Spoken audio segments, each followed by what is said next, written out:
व्याप्तं येन चराचरं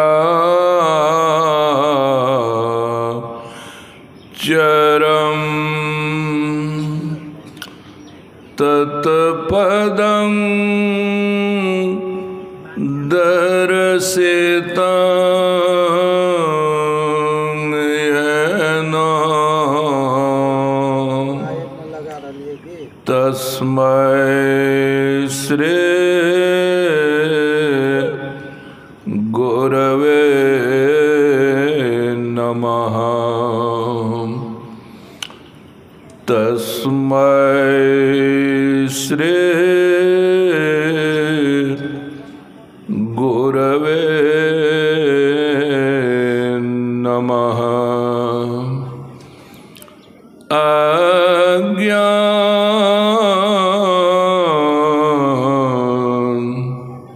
तिमिरान्धस्य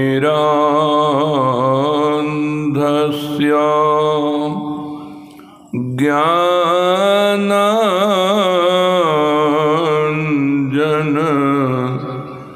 शलाकया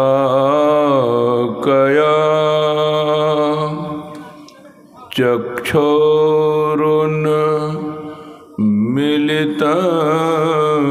येन तस्मै श्री गुरवे नमः। तस्मै श्री गुरवे नमः।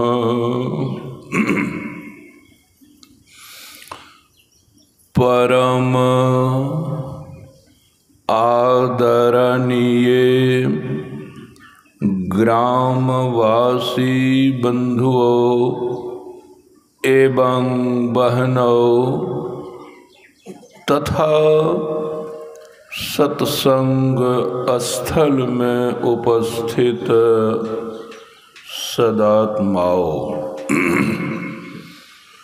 अभी अभी भजन कीर्तन के बाद संत स्तुति और गुरु विनती के बाद ग्रंथ पाठ में रामचरितमानस के उत्तरकांड से त्रेता युग में भगवान श्री राम का जो उपदेश प्रजाओं को हुआ था उसी में से कुछ पंक्तियों को पढ़ा गया है।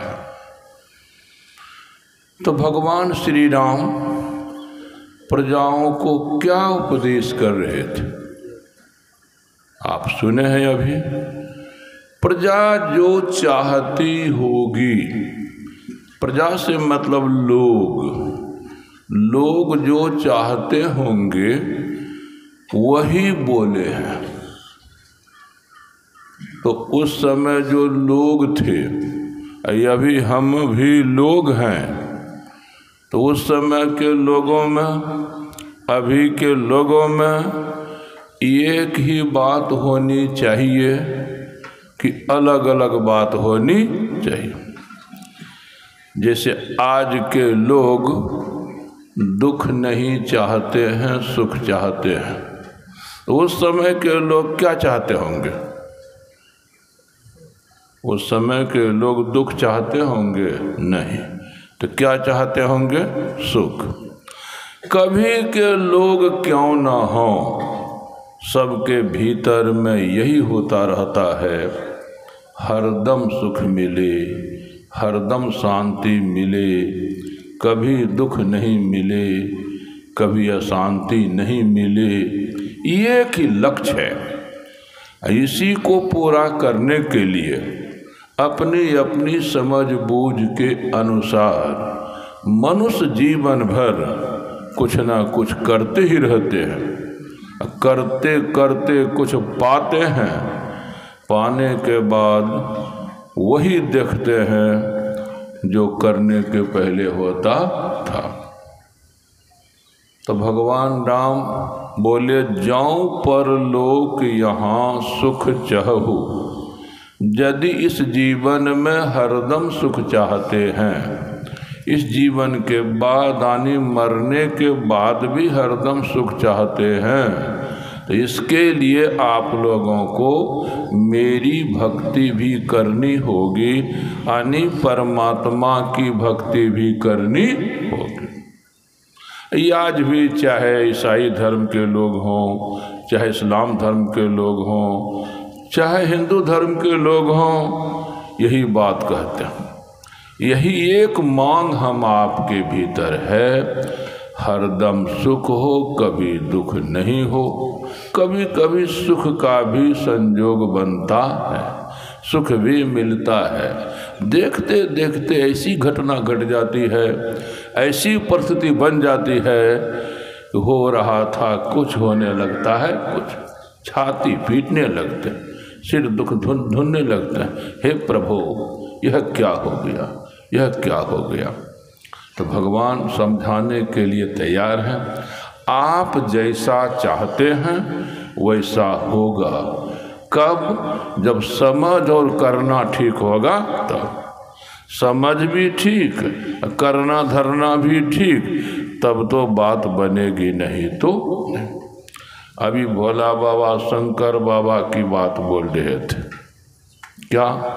योगहीनं कथं ज्ञानं मोक्षदं भवति है भोः, योगोपि ज्ञानहीनस्तो न क्षमो मोक्ष कर्मणि। हे ब्रह्मा, योग के बिना ज्ञान किसी काम का नहीं, ज्ञान के बिना योग किसी काम का नहीं। यानी योग केवल करे, ज्ञान नहीं तो सफलता नहीं मिलेगी। ज्ञान केवल रखे, योग नहीं तो सफलता नहीं मिलेगी। तो पहले ज्ञान तब योग। भाव क्या है? आप संसार में ही कुछ चाहते, वहाँ तो है कि हमें परमात्मा चाहिए।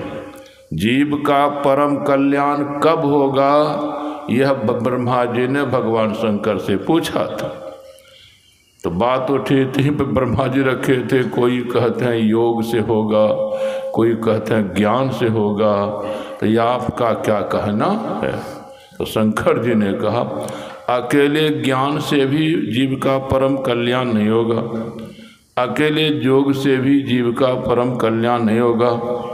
जब जीव ज्ञान और योग दोनों साथ चलाएगा तब जाके परम कल्याण होगा, यानी परमात्मा की प्राप्ति होगी, यानी परमात्मा बनेगा। जब तक यह जीव परमात्मा को प्राप्त करके परमात्मा नहीं बन जाएगा, तब तक यह अनादि काल से आज तक जिस तरह से काल के घेरे में, कर्म के घेरे में, गुण के घेरे में, स्वभाव के घेरे में रहता आया है, दुख पाता आया है, उसी तरह से अनंत काल तक काल के घेरे में, कर्म के घेरे में, गुण के घेरे में, स्वभाव के घेरे में रहेगा। जब तक काल, कर्म, गुण, स्वभाव के घेरे में यह जीव रहेगा, तब तक कभी नरक, कभी स्वर्ग, कभी मर्त लोक में रहता आया है, रहता रहेगा। तो ब्रह्म बनेगा तब क्या होगा?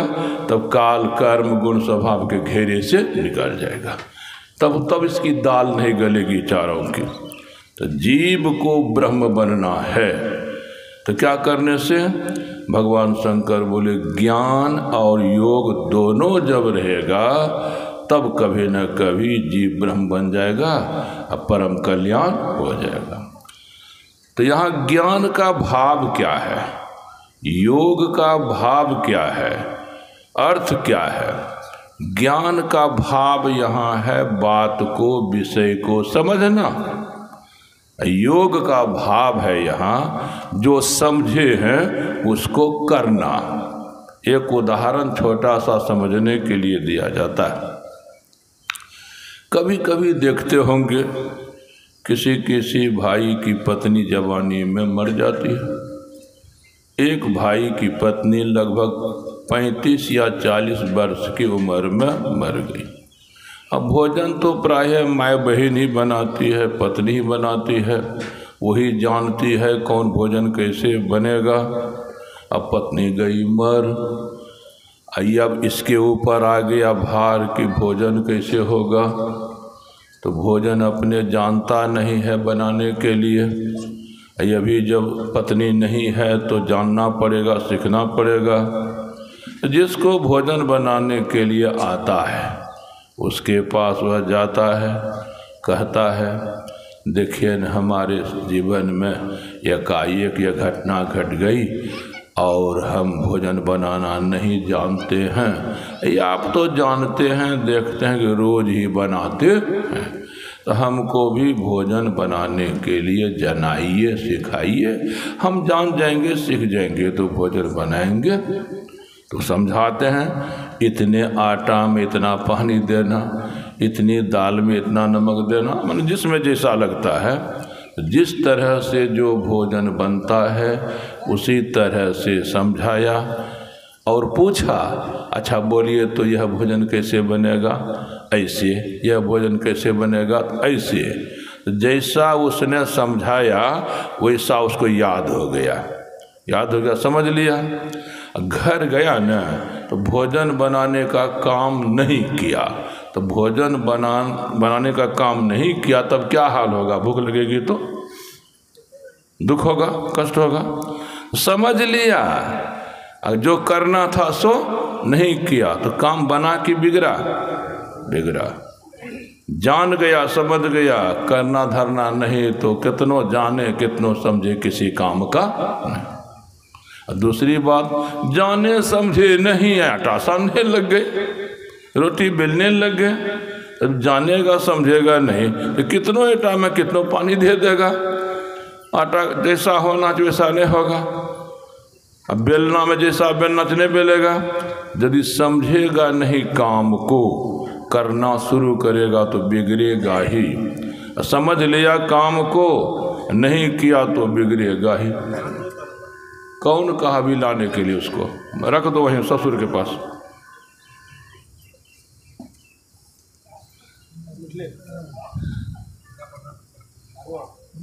रह दो, ठीक बैठ जाओ। पहले सत्संगी बनो ना, अभी सत्संगी बनी नहीं है, अभी इधर उधर चलता है। इधर उधर पहले छोड़ो, खाना पीना सुधारो, मांस मछली सुधारो, मत खाओ, तब चढ़ाना प्रसाद, नहीं तो स्वीकार भगवान को नहीं होता है। हम कहै छियै, हम कहै छी कि खाइ छै, तोरा झाँपे आबै छौ, हमरो बचे आबै छै। श्री सद्गुरु महाराज की। हाँ, तो चल रही थी बात, काम को समझे नहीं किए तो काम नहीं होगा, समझे नहीं तो काम करने लगे तो समझना हुआ ज्ञान, करना हुआ योग। गुरु महाराज भी बोले हैं सत्संग नित अरु ध्यान रित नित रहिए कर संग लग रहो। रोज सत्संग करो, किस लिए? जो बात नहीं समझे हो उस बात को समझोगे, जो बात नहीं जाने उस बात को जानोगे। जब समझोगे जानोगे तो जो गलती पहले से तुमसे होती थी वह गलती नहीं होगी। आज समझे नहीं सत्संग की बात करने लग गए तो फल यही है कि जैसा हाल 25 बरस पहले सत्संगी भाई बहनों का था वैसा ही हाल आज। समझे कहाँ जो हो जाएगा, समझे कहाँ जो हो जाएगा। तो चलिए भगवान राम समझाने बुलाए हैं लोगों को, समझाने ना। समझाने की बात कब उठती है? जब भूल होती है। उस समय के लोगों से भी भूल होती होगी, उसी भूल को दिखाने के लिए भगवान राम दरबार में बुलाए। तो मेरी भक्ति करनी होगी, परमात्मा की भक्ति करनी होगी। अब रही बात, परमात्मा की भक्ति करेंगे, मन का हिसाब है। मन वही काम करने के लिए तैयार होता है जिस काम के करने से लाभ दिखाई पड़ता है। मन में लगेगा यह काम करेंगे इतना लाभ होगा, वह काम करेंगे इतना लाभ होगा। तो लाभ जब होगा तो मन तैयार हो जाएगा, तब तन भी तैयार हो जाता हाथ पर चलने। जब मन में लगता है इस काम को करेंगे तो हानि हो जाएगी, तब देखिएगा मन चुप, तो हाथ पर। सिद्धांत को याद कीजिए, सिद्धांत को समझिए, तब करिए। तो मन का सिद्धांत है जो करने से लाभ होता है उसी के लिए वह तैयार होता है, जो करने से लाभ नहीं होता है या हानि होती है उस कर्म को करने के लिए तैयार नहीं।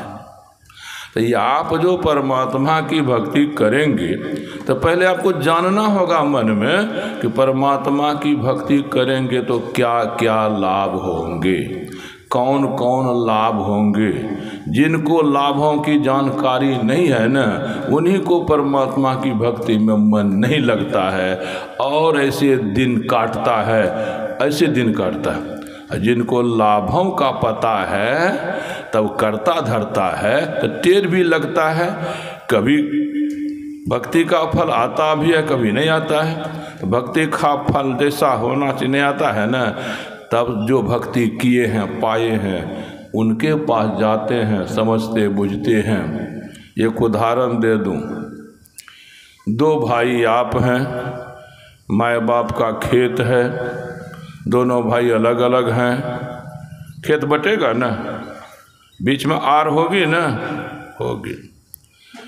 एक भाई के खेत में 5 मन का कट्ठा मक्का, एक भाई के खेत में 2 मन का कट्ठा। खेत एक के है कि बीज एक के है, तो एक रंग फसल क्यों नहीं हुई, एक रंग अनाज क्यों नहीं हुआ? दोनों खेतों में 5-5 मन का कट्ठा होना चाहिए या दोनों खेतों में 2-2 मन का कट्ठा होना चाहिए।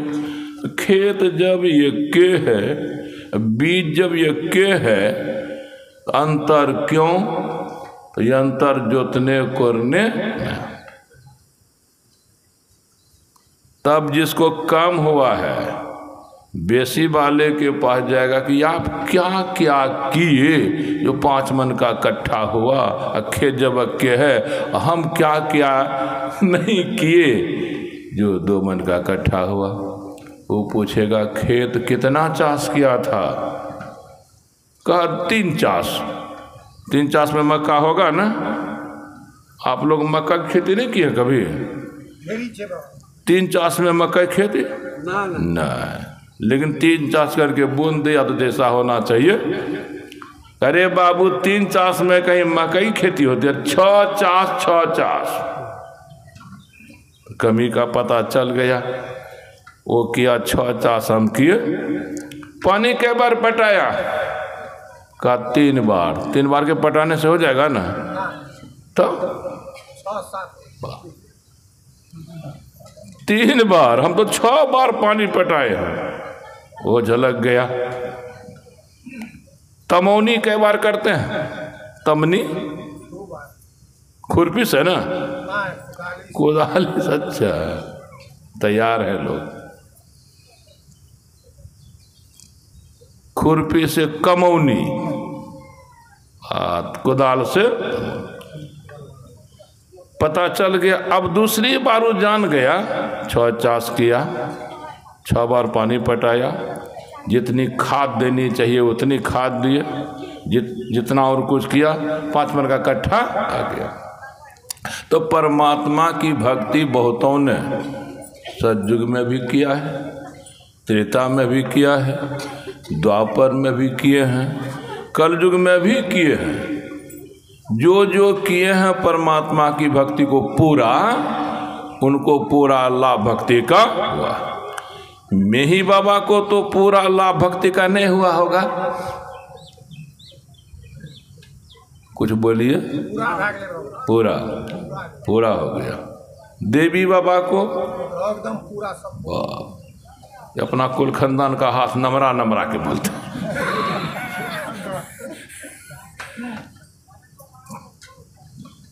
तुलसी बाबा को पूरा, परदादे तक रखिए। परददे तक चलता है, वंश वृक्ष भी बनाता है ना, परददे तक। इधर देखिए जमीन का कोनो कागज पूरा। तो जिसकी भक्ति पूरी होती है उसको पूरा फल मिलता है। तो मैं पहले दिखाऊं कि परमात्मा की भक्ति करेंगे तो कम से कम लाभ क्या क्या। ऐसे तो कहेंगे परमात्मा की भक्ति से होने वाले लाभ अनगिनत, गिन नहीं सकेंगे, असंख्य, कोई संख्या नहीं। अनगिनत लाभ होंगे, असंख्य लाभ होंगे। तो मोटे मोटे रह गया, लोगों को दिखाई नहीं पड़ा कि जीवन में क्या क्या। सुबह मैंने कहा था आप लोगों को, जीवन जो मिलता है जीव को कर्मों को भोगने के लिए, पुण्य और पापों को भोगने के लिए। जब तक पुण्य का भोग रहेगा तब तक उसके अनुसार सुख और सुविधा मिलती रहेगी, अच्छा दिन होता है। जब तक पाप का भोग रहेगा तब तक दुख और दुविधा मिलती रहेगी, खराब दिन होता रहेगा। यदि चाहते हैं कुछ, करते धरते हो जाता है कुछ, इसका माना है कहीं गलती हो रही, कहीं भूल हो रही है। तो चलिए मैं कुछ दिखाऊं। अभी ये कह रहा था, अब भगवान भी ही चाहते हैं तो हम दिखाए थे जीवन में पाप के भोग भी समय से आते हैं, पुण्य के भी भोग आते हैं। पाप के भोग बहुत तरह के रूप लेंगे आपको दुखाने के लिए, दुख देने के लिए। लेकिन मुख तीन मानिए, मुख में तीन। हमारा या आपका पाप प्रारब्ध कभी संकट बन जाता है, विपत्ति बन जाता है, अनिष्ट पर अनिष्ट होता है, अमंगल पर अमंगल होता है, क्षति पर क्षति होती है, बर्बादी पर बर्बादी होती है। जितने उपाय पत्तर करने में सकते हैं करते हैं, फिर भी हाल जैसा का तैसा। अपने से किए तब गामो समाज से साथ लिए, यानी जब लोगों के साथ देने पर भी आपकी बात बिगड़ी ही रह जाती है, तब आप जिन देवी देवताओं को आप मानते जानते हैं, जिनकी भक्ति पूजा करते हैं, उन देवी देवताओं से भी अर्जी विनती करते हैं, आपकी सेवा भक्ति हम वर्षों से कर रहे हैं, थोड़ा हमारा ऐसा हाल है। देवी देवता के प्रयास से भी आपका हाल खराबे रह जाए, देवी देवता भी नहीं सके, तो समझ जाइए कि यह जो हमको दुर्दिन है, संकट है, अनिष्ट अमंगल है, यह पाप का प्रारब्ध, पाप का खेल है। 33 करोड़ देवी देवता भी पाप के दंड में कोई कटौती नहीं कर सकते। इतनी ताकत पाप प्रारब्ध को होती है। अगर कोई पुण्य प्रारब्ध आपको अच्छा दिन दिखाना चाहता है तो ये आपको जितने देवी देवता हैं, धरती पर के जितने बलवान हैं, आपको दुखी करना चाहेंगे, संभव नहीं है। पुण्य अगर आपको बढ़िया दिन दिखाना चाहता है, राजा बनाना चाहता है, महाराजा बनाना चाहता है, राष्ट्रपति बनाना चाहता है, प्रधानमंत्री बनाना चाहता है, तो समुच्चे धरती पर के लोग लग जाएंगे, बिगड़ेगा नहीं। स्वर्ग वाले सब लग जाएंगे, नहीं बिगड़ेगा। कितनी ताकत है। चाहे प्रारब्ध पुण्य हो, उनके पास बहुत अधिक ताकत है। चाहे प्रारब्ध पाप हो, उनके पास बहुत ताकत होती है। कितनी ताकत। बूंद में क्या रहता है, जल्दी बोलिएगा। मिट्टी की बालू है? हम क्या बोले? मिट्टी भी नहीं, बालू भी नहीं, पानी। समुद्र में क्या रहता है? पानी। तो बूंद में जो पानी है वो, और समुद्र में जो पानी है वो, दोनों में तो बराबर पानी होगा, जितना कुंटल समुद्र में, जितना उतने कुंटल बूंद में थोड़ा कम होगा ना। बूंद में थोड़ा कम, समुद्र में कितना कम। बूंद में कितना कम। समुद्र देखे हैं? देखे कहीं और छोर किनारा नहीं लगता है, 4 किलोमीटर गहरा होता है। वैज्ञानिक यंत्र से नापे हैं समुद्र की गहराई 4 किलोमीटर। फारबिसगंज कितनी दूर? 6 किलोमीटर। 4 कहाँ तक होगा? उसी को तो फारबिसगंज में बोले। कोठी हाट, कोठी हाट को खड़ा कर दिए, कितना गहरा होगा? इतना गहरा, बाप, इतना गहरा, इतना गहरा। तो मतलब सुनिए, मतलब है कि समुद्र में पानी बहुत है, इतना बहुत है कि नापा जोखा। अब बूंद में पानी बहुत कम है, इतना कम है कि किसी तरह से नाप लीजिएगा। तो बूंद का बल है बूंद का पानी, समुद्र का बल है समुद्र का पानी। कौन कमजोर कौन मजबूत? बूंद बहुत कमजोर और समुद्र बहुत मजबूत। आप गांवों समाज में देखते होंगे कभी कभी कमजोर वो बढ़िया से भिड़ जाता है, गरीबों या अमीरवा से भिड़ जाता है। कब? जब अमीरवा हरदम खोच लगाते रहता है ना, तो गरीब वो भिड़ जाता है ना। मजबूत बा जब कमजोर बा को खोच मारते रहता है ना, वो भिड़ जाता है। भिड़ तो जाता है। कहता क्या है? अरे सुप्रीम कोर्ट तक लड़ेंगे, मिट जाएंगे तो मिट जाएंगे, सुप्रीम कोर्ट तक लड़ेंगे, छोड़ेंगे नहीं। लड़ेंगे तो पहले क्या बोल दिया? मिट जाएंगे तो मिटने का मतलब हारना कि जीतना? लड़ रहा है किस लिए? कोई लड़ता है किस लिए? जीतने के लिए, हारने के लिए? जीतने के लिए। क्यों कहा हार जाए, मिट जाएंगे मिट जाएंगे? कमजोर है। हो सकता है 5 लाख की संपत्ति है, जिससे लड़ रहा है करोड़ की संपत्ति है, तो 5 लाख तक न लड़ेंगे, फाइफू करेंगे, इसके बाद तो पटकिए देगा ना। कमजोर वो कब तक फाइफू, मजबूत 2 डंडा चमका देगा ना।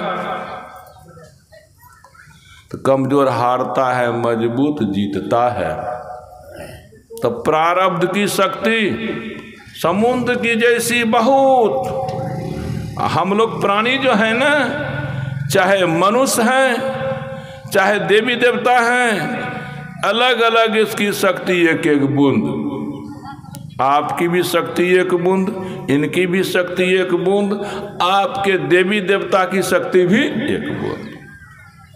यदि प्रारब्ध आपको दुर्दिन दिखाना चाहेगा, तीनों लोगों की शक्ति साथ दे देगी, फिर भी कम में है। कैसे? अगर बूंद और समुद्र में तनातनी चल जाए, अब बूंद कहे चाहे जो हो छोड़ेंगे नहीं, कूद फान खूब करे, ऐ अब हम छोड़ने वाले, किसको कह रहा है? समुद्र को तब डर लगेगा ना, कहे नहीं डरेगा। वो कहेगा तो थोड़ा हमसे भीड़ न, फिर कुल खानदान देखने को, फिर माँ बाप देखने को, जिसको लगता है उसको समेटिए लेंगे न, उसको हड़बड़ाने की जरूरत नहीं पड़ती। तो एक बूंद अगर फांद जाए किस पर? समुद्र पर, समुद्र निकलने नहीं देगा, ये कमजोर होगा। एक अरब बूंद विचार कर ले, अकेले अकेले भिड़ोगे समुद्र से, निकल ही जाएगा, निकलने नहीं देगा। ये अरब अगर बूंद विचार करे, कुछ करोड़ पश्चिम से, कुछ करोड़ पूरब से, कुछ करोड़ उत्तर से, कुछ करोड़ दक्षिण से हम लोग गिरेंगे, किसके ऊपर? तब तो समुद्र का नाकदम जरूर हो जाएगा, तब तो समुद्र डरेगा ना। कहे अरे पूरब संभारेगा समुद्र की, पश्चिम संभारेगा, उत्तर संभारेगा कि दक्षिण संभारेगा, कौन क्या बगल ना? जहां अरबों बूंद गिरेगी एको को निकलने जो बूंद गिरेगी लौटेगी न फिर आकाश में। जैसे समुद्र पर अरबों बूंद गिरेगी, उसका कुछ नहीं बिगड़ेगा और सबको समेट लेगा। उसे तो एक प्रारब्ध की शक्ति के सामने तीनों लोग की शक्ति कितना कुछ करे, करना सब बेकार हो जाएगा। हम लोग कभी कभी बोलते हैं, हे हो किए तो क्या नहीं, गए तो कहाँ नहीं, मिले तो किससे नहीं, लेकिन जो होनी थी ना वही बोलते हैं ना। जब बहुत सोचते विचारते, बहुत करते धरते बात बिगड़ जाती है, तब अंत में मुंह से निकलता है होनी हो के। तो होनी हो के किसके आधार पर? होनी ही सबसे मजबूत हो गई, इधर बहुत कुछ किए कमजोर हो गया। होनी का आधार क्या है? वही पाप प्रारब्ध, वही पुण्य प्रारब्ध। तो मानी प्रारब्ध के अनुसार होनी होती है, लेकिन होनी का एक के पक्ष लोग लेते हैं। जब बहुत कुछ करने पर बात बिगड़ जाती है तब कहते हैं होनी हो के। अब बहुत कुछ करने पर कभी कभी कोई बात बनती भी है कि नहीं बनती है? तो बनती है तो क्या बोलता है, वो तो हम चालाकी किए ना, वो तो होशियारी किए ना, वो तो हम बुद्धियारी किए, तब वन होने वाला। बात जब बनती है तो होशियारी, बिगड़ती बात होशियारी तब दे देगा किसके माथे पर? होनी के माथे। दोनों अच्छा भी होता है तो होनी के कारण, खराब भी होता है तो होनी के ही कारण। अच्छी होनी कब? जब पुण्य का भोग चलता है तब। खराब होनी कब? जब पाप का भोग चलता है तब। तो मैं दिखा रहा था प्रारब्ध का बल कितना है, होनी का बल कितना है। परमात्मा से कम, बाकी सबसे अधिक, सबसे। इसीलिए भगवान कहते हैं कि होनी जो जीवन में होगी पाप के अनुसार खराब दिन, इससे कैसे बचोगे? तो होनी से भी जिसका बल अधिक है, प्रारब्ध से भी जिसका बल अधिक है, उसको पकड़ो, वो साथ दे देगा ना, फिर बात बन जाएगी। अगर हमको आपको कोई इस क्षेत्र का बदमाश सताता दुखाता है, अगर पप्पू यादव आपके साथ दे देता, छोटका बदमाश जो फुरफुरिया बदमाश जो दुखाता सताता है, अगर पप्पू यादव आपको साथ दे देना, सुन ले जान ले कि पप्पू यादव उसके साथ है, तब छोड़ देगा आपको बिगाड़ना सताना दुखाना। जब देखता है प्रारब्ध ये भी परमात्मा को पकड़ लिया, अब परमात्मा साथ देने लग गया, तब जो बिगाड़ रहा था न पाप प्रारब्ध बिगाड़ना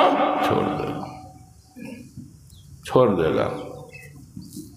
उदाहरण है मानस में, पार्वती जी राजा की बेटी की रंक की बेटी, नहीं जानते? नहीं जानिए, बढ़िया बात, जानने से माथा घर घर करता है।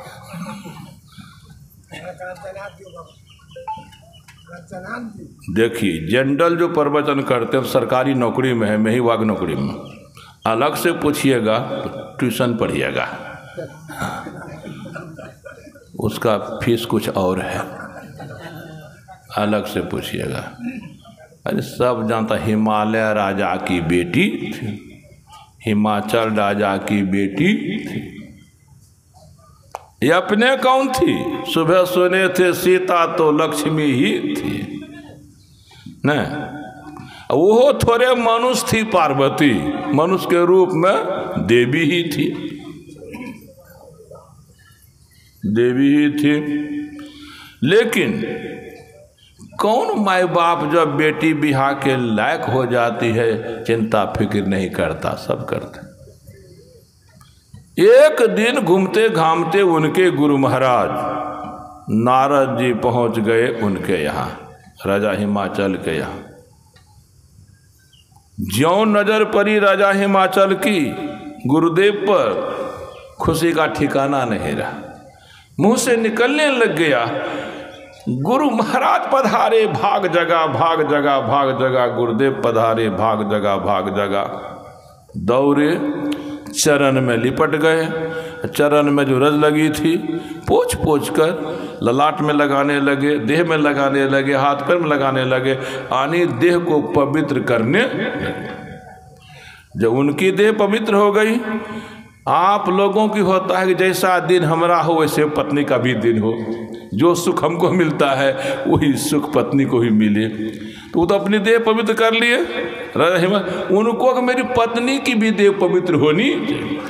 कहाँ हो, कहाँ हो? मैना, मैना, देहाती भाषा में मैना, मैना। जी हाँ, अरे गुरु महाराज पधारे, दौड़ न भाग जगह, भाग जगह। जहाँ कहीं भी थी मैना दौड़ी, गुरुदेव के चरण में लिपट गई। लिपट कर रज से देह को पवित्र करने लग गई। दोनों राजा रानी गुरु चरण रज से पवित्र हो गए। तब क्या कहते हैं? हम ही दोनों ने पवित्र हुए, हम ही दोनों का न काल कलेश खत्म हुआ।